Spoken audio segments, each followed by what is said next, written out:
그가 그곳 이름을 마사 또는 무리바라 불렀으니 이는 이스라엘 자손이 다투었으며 또는 그들이 여호와를 시험하여 이르기를 여호와께서 우리 중에 계신가 안 계신가 하였음이더라. 새벽에 복된 기도자 여러분, 주님의 은총으로 여러분들을 영접하며 생명의 말씀을 통하여 믿음의 다름질이 복되기를 소망합니다. 여러분의 기도가 주의 말씀 앞에 풍성히 열려지기를 소망하며 오늘 읽을 말씀은 사사기 2장 11절에서 23절까지의 말씀입니다. 우리는 이 말씀을 통하여서 언약을 이행하지 못했던, 그래서 하나님 앞에 승리를 열어갈 유다 지파로부터 여호와가 함께 하시는 역사에 참여하지 못하고 철병거가 있는 골짜기로 내려가지 못하므로 정복하지 못하고 믿음의 싸움에 안주하는 어리석음을 보여주게 되고 결국은 그들이 약속의 땅에서 1장 34절에 가보면 단지파가 먼저 나와야 되는데 아모리 족속이 이렇게 시작이 됩니다. 이제는 주객이 전도된 거지요. 어쩌면 우리가 사사시대를 읽어가며 이후에 이스라엘의 운명이 어떻게 될 것인지에 대한 어두운 그림자를 우리가 그곳에서 만나보게 됩니다. 결국 단지파는 제자리를 지키지 못하고 북쪽으로 쫓겨났다가 쓰러져 버리죠. 이스라엘 백성의 운명도 하나님이 얼마나 오래 참으셨는가. 아마 사사시대를 BC 1300년, 1200년대로 따져간다면 800년이 지난 다음에 그들은 결국 그 땅에서 하나님께서 언약을 맺으시고 복으로 주셨고 하나님의 은총을 통하여 하나님의 큰 일을 통하여 가나안을 정복했던 그 역사가 슬프게도 그들이 그들과 동화되어서 가나안 족속처럼 하나님의 심판 앞에 쫓겨가는 모습을 생각 아니할 수 없는 거지요. 그게 사사기를 읽어가면서 우리가 하나님 앞에 애통하고 울어야 될 경건의 기도 제목입니다. 이 장은 그 실제 삶의 현장을 잘 그려주고 있습니다. 오늘 우리가 읽은 11절부터 36절까지의 말씀에 바로 거기에 성경이 기본적으로 가져다 주고 있는 하나님의 은총이 있었는데 타락하고 하나님께서 부르짖으니 구원하시는 구원자 사사가 등장하는 그런 현실 상황을 우리가 만나보게 됩니다.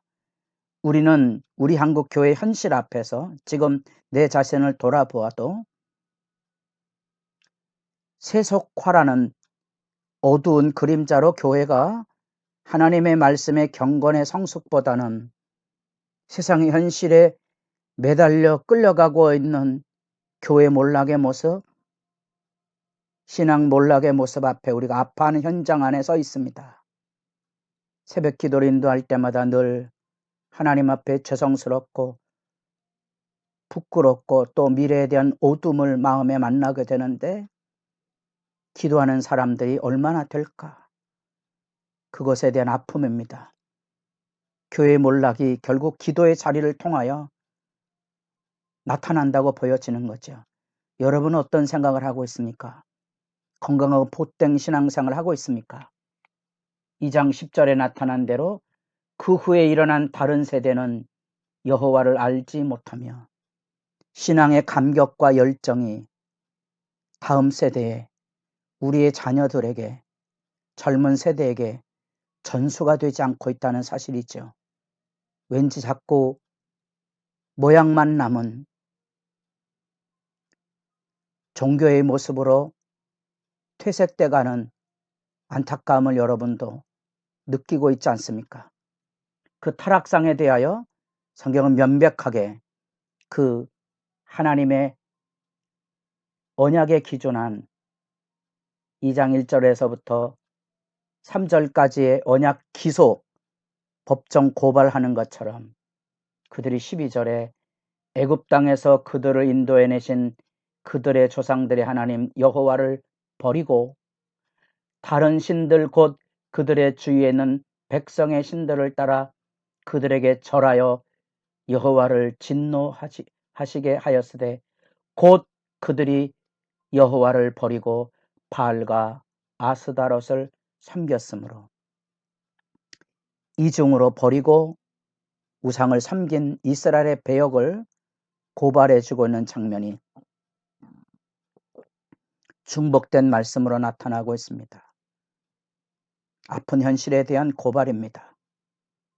결국 그 타락은 하나님의 진노, 언약 파기에 대한 언약의 저주가 그들에게 나타나게 됨으로써 14절에 여호와께서 이스라엘에게 진노하사 노략하는 자의 손에 넘겨주사 여호와의 손, 여호와가 함께 하시는 구원의 능력, 약속의 땅을 정복하게 하셨던 하나님의 큰 일, 여호수아가 행한 하나님의 큰 일과 여호수아를 통하여 이루신 하나님의 큰 일을 보았던 장로들의 증거가 퇴색돼 감으로써 이제 더 이상 하나님의 손이 아닌 하나님의 함께 하심이 아닌, 그래서 1장 19절과 유다의 22절의 요셉 가문에 하나님이 함께 하셨다는 메아리는 그쳐지고 이제 하나님이 함께 하셨다는 얘기는 나타나지 않습니다. 그들은 하나님을 존중하지 않았고 하나님도 함께하지 않았던 비극이 초래되기 시작하면서 쫓아내지 못함으로 이제 어떻게 된다 그랬습니까? 가시와 올무가 돼서 그들로 인하여 고통을 당하게 되고 끝내는 역으로 이제는 쫓겨나는 신세로 전락하게 될 안타까운 현장, 그것이 심판입니다. 결국은 이방을 닮아가고 있는 거죠. 하나님의 큰 일을 잊어버린 애굽 땅 종되었던 집에서 구원해낸 감격을 잃어버리니 언약의 말씀이 들려오지 않습니다.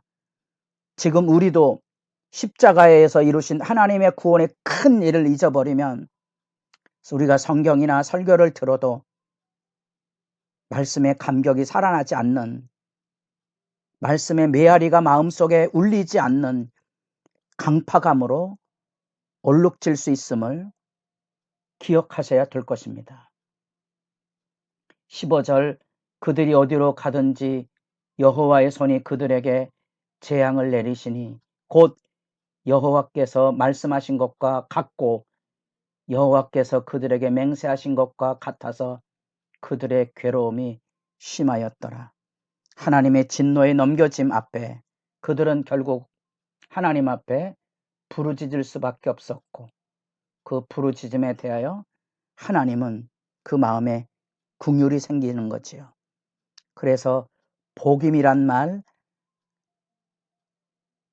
히브리의 바카으라는 복임이란 말의 동사가 통곡하고 울부짖는 울음이라 그랬습니다. 하나님의 진노와 심판 앞에 울부짖는 자기 백성에게 자기 백성을 구원하셨던 하나님의 긍휼이 임하여서 이제 하나님께서 구원자를 보내십니다. 그것이 사사고 그것이 구원자의 역할입니다. 18절 여호와께서 그들을 위해 사사들을 세우실 때에는 그 사사와 함께 하셨고 그 사사가 사는 날 동안에는 여호와께서 그들을 대적의 손에서 구원하셨으니 이는 그들이 대적에게 압박과 괴롭게 함을 받아 슬피 부르짖었으므로 여호와께서 뜻을 돌이키셨거늘 이제 또다시 하나님이 주신 평안을 구원을 누린 다음에 타락으로 내려가는 안타까운 장면이 이제 반복되어 가고 있습니다. 그들은 여호와의 목전에서 여호와를 버리고 악을 행하였습니다. 언약이 파기된 거죠. 질투란 말은 부정적인 용어에 성경에 쓰여지지 않았습니다. 하나님은 질투하신 하나님이라는 말은 언약을 맺었을 때 우리가 잘 아는 대로 하나님께서 이스라엘 백성 애굽 땅 종되었던 집에서 구원해낸 10계명에 질투하는 하나님의 언급이 나오는 것은 독점적인 사랑에 대한 얘기고, 여러분의 자녀들이 또는 여러분의 아내나 남편이 다른 남자와 여자를 쫓아가면 여러분 그 단순한 사랑의 배신감이 아니라 그래서 초래하게 될 고통과 아픔을 내다보며 아파하지 않겠습니까?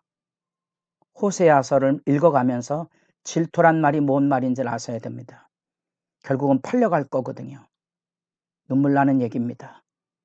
그 하나님의 진노와 심판을 초래하는 그 길에 하나님의 마음이 아픈 것이 이 질투의 하나님이십니다.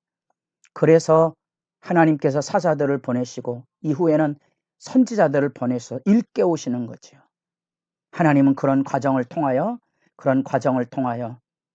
고통과 아픔을 겪음을 통하여서 경건이 회복되고 깨끗하게 되기를 소망하신 겁니다.